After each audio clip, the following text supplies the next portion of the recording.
Utopia and Dystopia. Utopia, a word that sounds like a promise of a world where everything is perfect, equality, justice, and technology that serves every individual. But what is it really? Utopia is a concept of a society where everyone lives in harmony, where problems have vanished and dreams have become reality.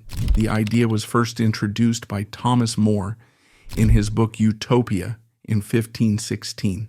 His utopia was an island where there were no rich or poor, and resources were distributed fairly. However, utopias often remain an unattainable dream. Now let's talk about dystopia, the opposite of utopia. A grim society where everything is broken, totalitarian governments, surveillance of every move, and the destruction of individuality. Dystopias have become popular in literature and cinema. George Orwell's 1984 depicts a world where a single wrong word can get you eliminated. Ray Bradbury's Fahrenheit 451 shows a society where books are a threat. Why are dystopias so popular? Perhaps they warn us about what our future shouldn't become. Meritocracy. Meritocracy, the idea of rule by the best. Not by those who inherit power, not by those who buy it with wealth, but by those who earn it. This concept seems fair, but does it work? In a meritocracy, people advance based on their merits, talents, and hard work. The story of meritocracy begins in ancient China, where officials were selected through rigorous examinations nearly 2,000 years ago. Later, this idea inspired Western democracies, which sought to create equal opportunities for everyone. But there's a problem. Meritocracy assumes that everyone starts from the same point. Yet in reality, starting conditions are often unfair. Some are born into wealth, others into poverty. So, meritocracy is not just an ideal, but a constant struggle for opportunity. Democracy, rule by the people.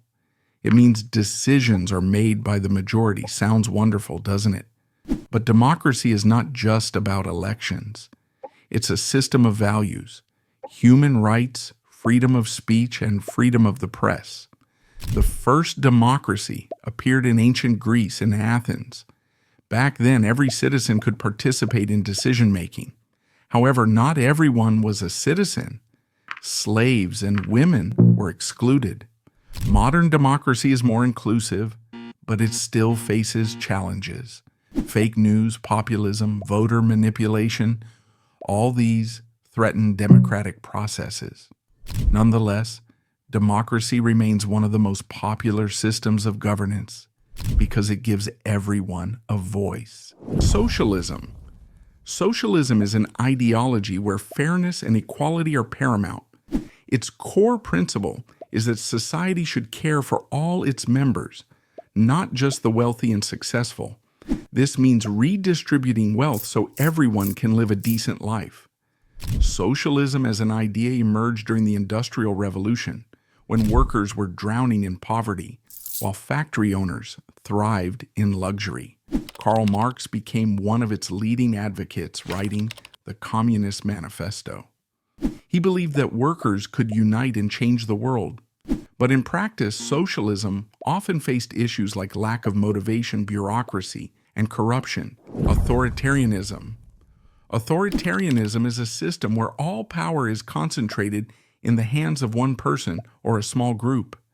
There's no freedom of speech or elections here. The state controls everything, and dissenters face harsh punishment. Classic examples of authoritarianism include absolute monarchies. In such countries, the king or czar was considered a god on earth. Today, authoritarian regimes often use technology for surveillance and control, making resistance nearly impossible. Proponents argue that authoritarianism can act quickly and decisively without bureaucracy, but the cost is the personal freedoms of its citizens. Imperialism. Imperialism is the idea that one country can take over others to expand its influence. This means more territories, resources, and power. History knows many empires. the British, Roman, and Ottoman, to name a few. Imperialists claimed they brought civilization and progress, but for colonized peoples, this often meant oppression and slavery. Today, imperialism is often viewed negatively, yet its traces remain in the global economy and politics. If you enjoyed this deep dive into political ideologies and their impact on our world, there's much more to come. We'll continue to uncover fascinating topics that make you think. Don't miss out on the next stories. Subscribe and stay curious.